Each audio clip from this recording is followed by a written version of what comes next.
네, 이 시간 하나님께서 우리에게 주시는 말씀 보겠습니다. 오늘 하나님께서 주시는 말씀은 누가복음 2장 8절에서 17절 말씀입니다. 누가복음 2장 8절에서 17절까지의 말씀입니다. 제가 말씀 읽도록 하겠습니다.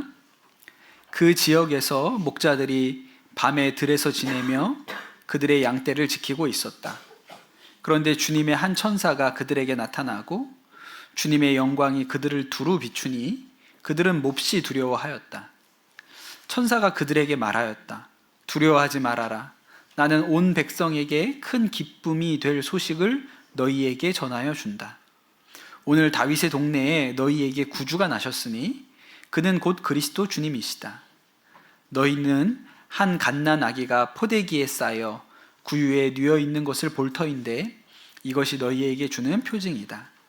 갑자기 그 천사와 더불어 많은 하늘 군대가 나타나서 하나님을 찬양하여 말하였다. 더없이 높은 곳에서는 하나님께 영광이요 땅에서는 주님께서 좋아하시는 사람들에게 평화로다. 천사들이 목자들에게서 떠나 하늘로 올라간 뒤에 목자들이 서로 말하였다. 베들레헴으로 가서 주님께서 우리에게 알려주신 바 일어난 그 일을 봅시다. 그리고 그들은 급히 달려가서 마리아와 요셉과 구유에 누워있는 아기를 찾아냈다. 그들은 이것을 보고 나서 이 아기에 관하여 자기들이 들은 말을 사람들에게 알려주었다. 아멘. 하나님의 말씀입니다. 네, 성탄절을 앞둔 주일입니다. 오늘 말씀 제목이 위기의 크리스마스인데요. 마치 디즈니에서 크리스마스 시즌에 나오는 영화 제목 비슷하죠. 줄거리는 대충 산타 할아버지 선물을 악당들이 훔쳐갔는데 주인공 소년 소녀가 의기투합해서 악당들을 물리치고 선물을 찾아와 전 세계 어린이들에게 기쁨을 선사했다. 이 정도 내용에 딱 어울리는 그런 제목일 것 같습니다. 크리스마스와 위기가 잘 안 어울리는 단어 같지만 사실은 크리스마스는 출발부터 위기의 연속이었습니다. 첫 번째 위기는 제 생각에는 처녀가 임신한 게 위기가 아닐까요? 그 말을 누가 믿어주겠습니까? 그래서 그 코미디언 구봉서 장로님이 그 개그맨들 모아놓고 성경 공부할 때 한 사람이 그게 말이 되냐고, 어떻게 처녀가 아이를 낳냐고, 다 말 못할 속사정이 있는 거지 막 그렇게 따지니까 구봉서 씨가 그때 했던 얘기가 야, 지 남편이 괜찮대는데 네가 뭔데 와서 난리야 그랬다는 유명한 얘기죠. 그런 유명한 얘기도 있습니다. 근데 사실은 그 남편이 괜찮지가 않았습니다. 성경이 뭐라고 기록하냐면 그의 남편 요셉은 의로운 사람이라 이를 드러내지 아니하고 가만히 끊고자 하여. 그러니까 요셉이 사람들한테 얘기 안 했지만 이 관계를 이제 정리를 해야겠다 이렇게 생각을 했으니 위기죠. 그러나 천사가 요셉에게 나타나서 잘 설명을 해줘서 또 이 위기가 넘어가게 됩니다. 또 요셉과 마리아가 호적을 하러 베들레헴에 갔을 때 또 위기가 일어나죠. 베들레헴 여관에 빈 방이 없었습니다. 그래서 그 방을 찾아서 헤매다가 결국은 마굿간에서 아기를 낳게 돼요. 그 성탄절마다 공연하는 빈 방 없습니까? 라는 연극의 소재가 되었죠. 그렇게 아기를 낳습니다. 근데 최대의 위기가 이제 이때부터 또 일어나죠. 동방 박사가 유대인의 왕을 찾아서 예루살렘에 왔는데 왕궁으로 찾아갔습니다. 여기에서 이제 최악의 빌런이 등장을 합니다. 누구예요? 헤로드 왕이 등장을 하죠. 헤로드 왕이 깜짝 놀랍니다. 여기 왕족 중에 아기를 낳은 자가 없는데 도대체 이 사람들이 무슨 얘기를 하는 건가? 그래서 예루살렘이 발칵 뒤집히고 동방 박사들에게 너희가 그 아기, 유대인의 왕인 아기를 찾으면 여기로 돌아와가지고 우리에게도 알려달라 그렇게 이야기를 합니다. 동방 박사들은 돌아오지 않고 그냥 곧장 아기 예수님을 만나고 나서 자기들 고향으로 돌아가죠. 그래서 이 헤롯이 베들레헴에 군대를 보내서 아기들을 다 학살하게 됩니다. 다행히 요셉과 마리아는 이 아기 예수님을 데리고 이집트로 피신했기 때문에 목숨을 건지게 돼요. 그러니까 아주 이 크리스마스 성탄절이라는 사건을 두고 예수님의 태어나신 사건을 두고 곳곳에서 위기가 벌어집니다. 우리가 몇 년 전에 코로나로 참 고생을 했죠. 저도 40년 이상 교회를 다녔지만 처음으로 교회에 올 수 없는 크리스마스 또 보내봤습니다. 그때가 제가 선한목자교회에서 부목사를 하고 있었는데 성탄절에 이제 교인들이 교회에 올 수 없는 상황인 거예요. 그때도 이제 전야 행사를 하는데 전야 행사 때도 모일 수가 없었습니다. 그래서 제가 성탄 행사 담당자여서 그 목사님들이 이렇게 크리스마스 연극, 이 예수님 태어나신 일을 연극으로 만들어서 그 유튜브로 그렇게 송출하는 일을 해야겠다고 생각을 했습니다. 그래서 제가 이 일을 기획하고 진행을 하는데 배역을 정해야 되잖아요. 딴 건 다 누가 해도 상관없는데 유기성 목사님은 무조건 헤로당 해야 된다. 당연하지 않습니까? 그 제일 이렇게 착하고 좋아 보이는 분이 제일 악당 역할을 해야 재밌는 거니까. 그렇게 제가 얘기를 했더니 비서실에서 전화가 왔어요. 유기성 목사님 꼭 헤로당 해야 되냐, 다른 배역으로 좀 하시면 안 되겠냐. 저한테 자꾸 전화를 해서 압력을 가하니까 제가 자꾸 이렇게 나오면 마리아 시킬 거라고, 그러니까 그냥 헤로 시킬 때 하시라고. 제 목회 인생 최대의 위기였습니다. 그런데 여러분, 크리스마스의 위기는 지금도 계속되고 있습니다. 오늘 말씀해 보면 들판에서 목자들이 양을 치다가 천사가 전해준 소식을 듣죠. 온 백성에게 큰 기쁨의 소식을 너희에게 전해준다. 다윗의 동네에 구주가 나셨다. 갓난아기가 구유에 누워있는 것을 볼 터인데 이것이 너희에게 주는 표징이다. 그런 소식을 듣습니다. 그리고 이 목자들이 베들레헴으로 뛰어가거든요. 근데 이 마구간에 가보니까 요셉과 마리아가 있고 거기에 이렇게 구유가 있는 거예요. 그런데 이렇게 구유 안을 들여다보니까 구유 안에 흰 수염이 가득한 산타 할아버지가 누워있다. 이게 이 시대의 크리스마스의 위기입니다. 예수님이 계셔야 할 자리에 예수님이 계시지 않고 산타 할아버지가 있거나 혹은 온갖 세상의 오락거리와 쾌락거리로 이 성탄절이 그렇게 채워져 있는 것이죠. 전에 성령 집회 때 한번 말씀을 드렸는데 이제 미국에서는 공적인 자리에서 뉴스 앵커 같은 사람들이 메리 크리스마스라는 인사를 쓸 수 없다고 하죠. 왜냐하면 이 메리 크리스마스가 기독교적인 인사이기 때문에 다문화, 다종교 사회에서 이렇게 종교적인 인사를 쓰면 안 된다. 그렇게 벌써 된 지가 꽤 오래 되었습니다. 그래서 미국에서는 메리 크리스마스라고 하지 않고 해피 홀리데이라고 이렇게 인사한다고 하잖아요. 저도 이번에 그 설교 준비하면서 알겠는데 미국에 사는 유대인들에게 크리스마스는 가족들끼리 모여서 중국집에 가는 날이 되어 있다고 그렇게 합니다. 왜냐하면 유대인들이 예수님이 태어나신 건 알지만 그것을 기뻐할 수 없고 축하할 수 없는 사람들이기 때문에 그냥 이 크리스마스 시즌에 할 일이 없었다는 거예요. 근데 가족끼리 식사라도 하고 싶은데 그때는 다 이 식당들 문을 닫기 때문에 유일하게 문 연 식당이 중국집밖에 없어서 유대인들은 크리스마스가 되면 중국집에 가서 중국 요리를 먹는다. 이게 전통이 되었다고 합니다. 우리나라가 아직 메리 크리스마스라는 인사를 쓰는 게 문제가 되지는 않습니다만 성탄절에 예수님이 없고 파티나 선물이나 연인과의 데이트나 산타클로스, 연말 시상식 이런 것들이 성탄절을 채우고 있는 것이 이 시대의 위기입니다.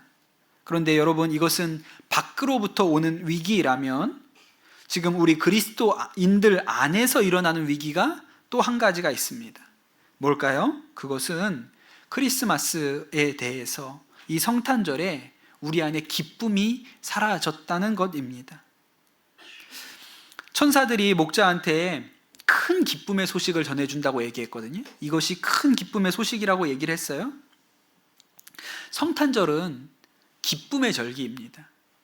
우리가 고난주간 부활절을 맞는데 이 고난주간은 슬픔과 애통해야 하는 시간이라면 성탄절은 말 그대로 기쁨의 절기예요. 오늘 이 천사들이 예수님이 태어난 탄생 소식을 전하죠. 그 예수님이 태어났다는 소식을 듣고 목자들이 어떤 행동을 했을까요? 성경에 뭐라고 나오냐면 오늘 우리가 읽은 말씀 16절에 보면 급히 달려가서 라고 성경이 기록하고 있습니다. 저는 이 말씀이 굉장히 인상적이에요.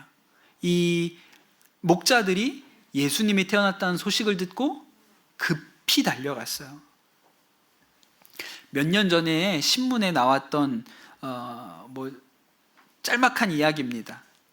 제주도에 사는 여중생 둘이 선생님한테, 각자 다른 반이었던 것 같아요. 담임 선생님한테 가서 할머니가 돌아가셨다, 그렇게 이야기를 하고 조퇴를 했습니다. 그러나 할머니는 살아 계셨어요. 그리고 얘네들이 조퇴를 해가지고 제주항 여객 터미널로 갑니다. 왜냐하면 좋아하는 아이돌 그룹의 콘서트가 광주에서 있었는데 그거 보러 가고 싶은 거예요. 근데 자기들이 이렇게 따져보니까 목포 가는 배를 타면 제일 좋은 방법인 것 같아요. 그래서 그 배를 타러 나갔던 거죠. 여객선까지 가서 탔다가 그 검표하는 직원이 좀 이상하다, 얘네가 학교에 있어야 될 시간인데 어떻게 학생 둘이서 목포 가는 배를 타지? 그래가지고 잡혔습니다. 못 갔어요. 근데 이게 신문에 기사로 난 거예요. 대단한 일 아닌데 제가 이 기사를 읽으면서 무슨 생각이 들었냐면, 이 여중생이 학교를 나와가지고 조퇴해가지고 그 제주항까지 가잖아요. 여러분 생각에는 어떻게 갔을 것 같아요? 제 생각엔 뛰어갔을 것 같아요. 너무 신나서 성공했다, 이제 콘서트 갈 수 있다 그러면서 너무 기쁘게 신나서 뛰어가지 않았겠습니까? 여러분, 사람이 기쁘면 뛰게 됩니다. 우리 청소년들 그런 경험이 있는지 모르겠는데, 제가 초등학교 때 반장 선거에 나가서 반장이 됐습니다. 그리고 나서, 여러분 그런 경험 없죠? 돼봤어야 알지 또. 반장이 돼서, 제가 기억나는 건 반장이 된 게 중요한 게 아니고 그게 너무 신이 나서 집까지 뛰어왔던 기억이 있어요. 좋으면 뛰게 되지요. 근데 오늘 말씀에 이 목자들이 뛰었다는 거예요. 예수님이 태어났다는 소식을 듣고 급히 달려서 베들레헴으로 찾아갑니다. 여러분, 우리의 성탄절에 어떤 위기가 있을까요? 우리는 예수님도 믿고 성탄절에 예수님이 중요한 것도 알고, 그런데 여러분, 우리 성탄절에 어떤 위기가 있습니까? 뛸 것 같은 기쁨이 없다는 거예요. 그것이 위기입니다. 제가 얼마 전에 설교 때 그런 얘기를 했습니다. 예전에 제가 청소년들하고 제자훈련 하다가 물어봤어요. 예수님 믿고 너는 뭐가 달라졌니? 이렇게 물어봤는데 다 이렇게 시덥지 않은 대답들이었습니다. 들어봐야 크게 은혜되지 않는 들으나 마나한 그런 대답들을 쭉 했는데, 딱 한 학생이 저는 예수님을 정말로 만나고 나니까 교회 가는 게 너무 즐거워졌어요, 그렇게 얘기했어요. 이 아이는 주일 예배만 나오는 게 아니라 금요일에 성령 집회도 나오는 아이였거든요. 금요일이면 점심시간부터 저녁 때 예배 드리러 가는 그 시간이 기다려지고 행복하다고 그랬어요. 제가 그 얘기를 듣고 너무 충격을 받았거든요. 그러면서 무슨 생각이 들었냐면, 나도 저럴 때가 있었는데, 그런 생각이 드는 거예요. 지금은 안 그러니까요. 제가 이 얘기를 설교 중에 했더니 어떤 분이 저를 위로하시면서 하신 얘기가, 목사님은 예배마다 설교를 하시는데 어떻게 매 예배마다 그렇게 기쁘고 즐거우실 수가 있겠습니까? 그 청소년처럼 기쁠 수가 있겠냐고 그렇게 얘기를 하시더라고요. 그러고 보니까 진짜 설교가 너무 많아요. 오늘 설교하죠, 수요일에 또 해야 되죠, 금요일에 또 해야 되죠, 다음 주 주일에 또 해야 되죠, 성구영신 예배 해야 되죠, 그 다음에 성령 집회하고 주일 예배 드리면 또 신년 특별 새벽 기도회라고 또 해야 되죠. 너무 많죠.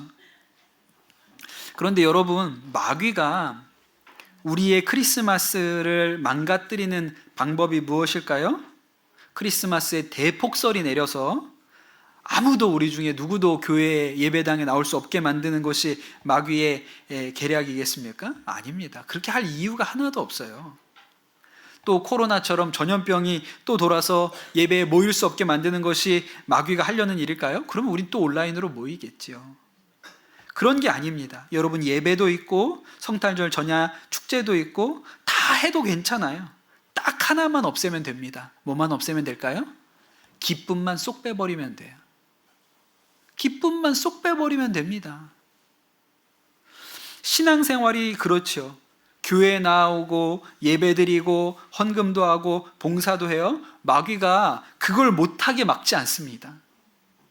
그렇게 할 이유가 없어요. 다 내버려둬도 상관없습니다. 그런데 그 모든 종교 생활을 다 하는데 딱 한 가지, 기쁨을 빼버려요. 그러면 율법주의가 됩니다. 그냥 종교 생활이 되는 거예요. 제가 지난주에 우리 여름에 내년에 전교인 수련회를 생각하고 있어서 장소를 답사하려고 강화도에 다녀왔거든요. 강화도의 수련원에 이렇게 보고 오면서 제가 처음으로 군목으로 사역했던 해병대 강화교회를 이제 지나오는 길이라서 들러보고 싶어서 교회를 들어갔습니다. 이제 내년이면 그 건물을 다 헐고 새롭게 건축을 한다 그래서 마지막에 사진이라도 한 장 남기고 싶어서 거기를 갔어요. 거기 앉아서 기도하는데 여러 가지 생각이 나더라고요. 그때 우리 같이 신앙생활했던 해병들 뭐 여러 생각이 나는데 그해 성탄절 생각도 났습니다. 제가 군인교회에 군목으로 처음 부임해서 맞았던 성탄절은 굉장히 우울한 성탄절이었어요. 왜냐하면 12월 6일에 강화도에 큰일이 났습니다. 강화도에 총기 탈취 사건이라는 게 일어났어요. 우리 해병 둘이서 초소에 근무하러 이제 이렇게 진입을 하고 있을 때 뒤에서 괴한이 차로 이 두 친구를 들이받았죠. 그리고 쓰러진 친구들에게서 총과 수류탄을 뺏어서 달아났습니다. 그때 그 차에 치였던 병사 중에 한 친구는 그 자리에서 목숨을 잃었어요. 근데 이 모든 일이 강화도에서 일어났기 때문에 이거는 북한이 침입했다고 그렇게도 우리가 처음에는 생각했고, 그래서 진돗개 하나라는 경계령이 발동돼서 뭐 강화도 김포 일대가 완전히 다 막혔습니다. 모든 군대가 다 출동해서 길목길목을 다 차단했고, 저는 그날 밤에 강화도 병원에 가서 그날 목숨을 잃은 병사 부모님 오시는 것을 맞는 일을 그때 했어요. 그렇게 12월이 왔습니다. 그러니까 사실은 성탄절이고 연말인데도 불구하고 부대 분위기는 굉장히 무겁고 어두웠죠. 나중에 밝혀진 것은 북한군이 아니었고 그냥 여자친구와 헤어진 한 남자가 인생을 망치겠다고 그런 일을 저지른 거였어요. 참 너무 황당한 일이죠. 제가 이제 군목이니까 그래도 성탄절을 지키면서 우리 부대에 정말 어려운 시간을 보내고 있는 우리 해병들에게 어떻게 좀 기쁨이 될 수 있을까 고민을 하다가 새벽송을 돌아야겠다고 생각을 했습니다. 그 성탄절 전날 24일에 강화도 전역에 해병대 부대가 엄청나게 많이 흩어져 있거든요. 소대가 다 흩어져 있는데 모든 소대를 가서 성탄절 선물을 주고 찬양을 하고 또 거기서 막 춤을 추고 뭐 이런 일들을 우리 해병들, 신우들, 교회 섬기는 신우들하고 같이 해야겠다고 생각을 했어요.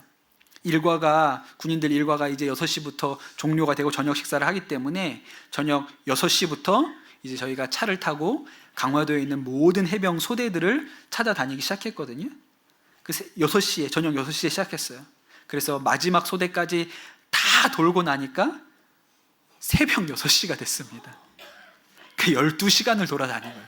새벽송을 12시간을 돌아다니는데 계속 노래하고 춤추고 뭐 선물 주고, 그러니까 엄청 힘이 들고 나중에는 완전히 녹초가 됐어요.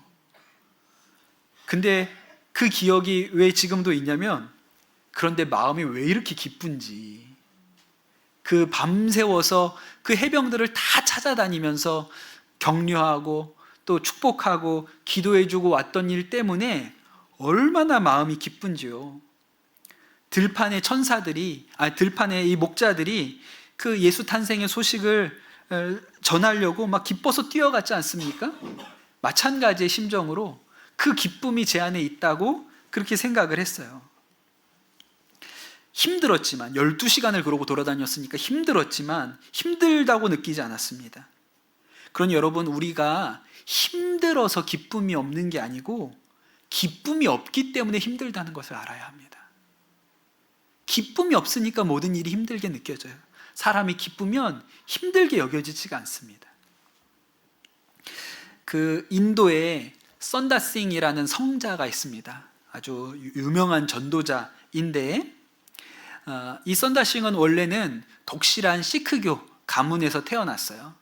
그 소년 시절에는 그 아주 기독교에 대한 적개심을 가지고 있어서 성경을 불에 태우고 이랬던 사람입니다.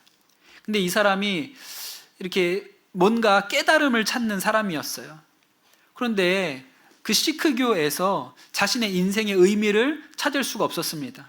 그래서 이렇게 살 바에는 살 필요가 없겠다. 그래서 철길에 누워서 죽으려고 했어요. 예. 그런데 그때 환상 중에 예수님이 찾아오셔서 그가 예수님을 만나게 됩니다. 그리고 가족들에게 나는 이제 그리스도인이 되겠다. 더 이상 나는 시크교인이 아니다. 그렇게 얘기를 했더니 난리가 났죠. 가족들이 막 협박을 하고 회유하고, 그러나 이 사람이 끝까지 돌아서지 않았습니다. 결국 가족들이 너는 가문의 수치이기 때문에 더 이상 우리가 한 집에서 살 수가 없다. 그리고 저녁을 먹여가지고 이 아들을 쫓아내게 되거든요. 그가 그렇게 집에서 쫓겨났던 그 날에 대해서 이렇게 회고를 합니다. 제가 집에서 쫓겨나던 첫날 밤을 지금도 기억합니다. 그 추운 첫날 밤, 저는 나무 아래서 지냈습니다. 저는 그러한 경험을 해본 적이 없으므로 몸을 피할 곳도 없이 그러한 곳에 지내는 것에 익숙치 않았습니다. 그리고 이런 생각이 들었습니다. 엊그제까지만 해도 집에서 호화롭게 살았는데 이제는 몸을 의탁할 곳도 없고 따뜻한 옷이나 음식도 없이 여기 추위에 떨며 굶주리게 되었구나. 저는 그 밤 꼬박 나무 아래서 지새야 했으나 제 마음속에는 놀라운 기쁨과 평화가 있었습니다. 저는 그날 밤을 천국에서의 첫날 밤이라고 생각하였습니다. 저는 집에서 호사스럽게 생활하던 때와 비교할 수 없는 기쁨을 누렸습니다. 그렇게 썼어요. 여러분, 오늘 말씀에서 이 성탄절의 기쁨을 누린 사람이 누구였을까요? 한밤중에 들판에서 양을 치던 목자들입니다. 여러분, 이 사람들의 특징이 뭔지 아세요? 세상에 기쁠 이유가 하나도 없는 사람이라는 거예요. 그 밤중에 들판에서 양들 틈에서 있었던 이 목자들에게 여러분, 무슨 즐거움이 있고 무슨 기쁨이 있겠습니까? 심심하고 외롭고 때로는 서글프고 두려웠겠죠? 그런데 그들에게 아기 예수님의 탄생의 소식이 들려왔습니다. 그리고 그들이 그 이야기 때문에 마음에 기뻐서 뛸 수밖에 없었던 것이죠. 사랑하는 우리 성도 여러분, 저는 여러분의 이 성탄절이 환경이나 상황에 매여 있는 기쁨이 아니라 구유에 누이신 아기 예수님으로 인한 기쁨이 여러분에게 충만하게 되기를 축복합니다. 우리가 어떤 상황이나 환경 때문에 우리 안에 기쁨이 있고 없는 것이 아니라 아기 예수 그리스도께서 나를 위하여, 이 세상을 구원하기 위하여 이 땅 가운데 오신 그 일을 생각할 때 우리의 마음에 차고 넘치는 기쁨이, 뛸 수밖에 없는 기쁨이 여러분에게 일어나기를 축복합니다. 그런 성탄절이라면 위기는 없습니다. 만약에 우리 안에 그 기쁨이 없다면 내 성탄절이 위기구나, 그렇게 깨달아야 하고, 그 기쁨이 있다면 이 성탄절이 나에게 정말 복된 날이구나, 은혜의 날이구나, 그런 받아 누리시는 그런 은혜가 여러분에게 있게 되시기를 축복합니다. 주신 말씀 붙들고 같이 기도하도록 하겠습니다. 이 시간 기도하실 때 하나님, 우리 가운데 은혜를 더하여 주시옵소서. 이 성탄절을 맞으면서 아기 예수님께서 우리 안에 우리를 찾아오신 이 일로 말미암아 하늘로부터 임하는 기쁨이 우리의 마음 가운데 임하게 하여 주시옵소서. 세상 다른 조건이 아니라 아기 예수님이 우리에게 주시는 기쁨, 그 영광과 감사가 우리의 마음 가운데 채워지게 하여 주시옵소서. 이 시간 우리 합심해서 기도하겠습니다. 주님, 우리에게 복된 성탄절을 맞게 하시니 주님을 찬양합니다. 하나님, 우리를 위하여 이 낮고 낮은 땅에 독생자 예수 그리스도를 보내신 하나님의 그 놀라운 사랑을 우리가 찬양합니다. 하나님, 우리가 어떤 환경이나 조건에서 오는 기쁨이 아니라 구유에 누이신 아기 예수로 인하여 우리의 마음 가운데 하나님이 주시는 기쁨이 있게 하여 주시옵소서. 하나님, 우리가 예수 믿고 신앙생활하면서 그저 모든 신앙생활을 하는 것처럼 눈으로 보이나 기쁨이 빠진 채로 그렇게 교회에 나오고 있지는 않습니까? 하나님, 우리 안에 기쁨의 회복을 주시옵소서. 그리하여 하나님, 예수 믿는 일이 기쁘고 예배 드리는 일이 기쁘고 행복한 은혜가 우리 모든 성도들에게 임하게 하여 주시옵소서. 감사합니다. 모든 말씀 우리 주 예수 그리스도의 이름으로 기도드립니다. 아멘.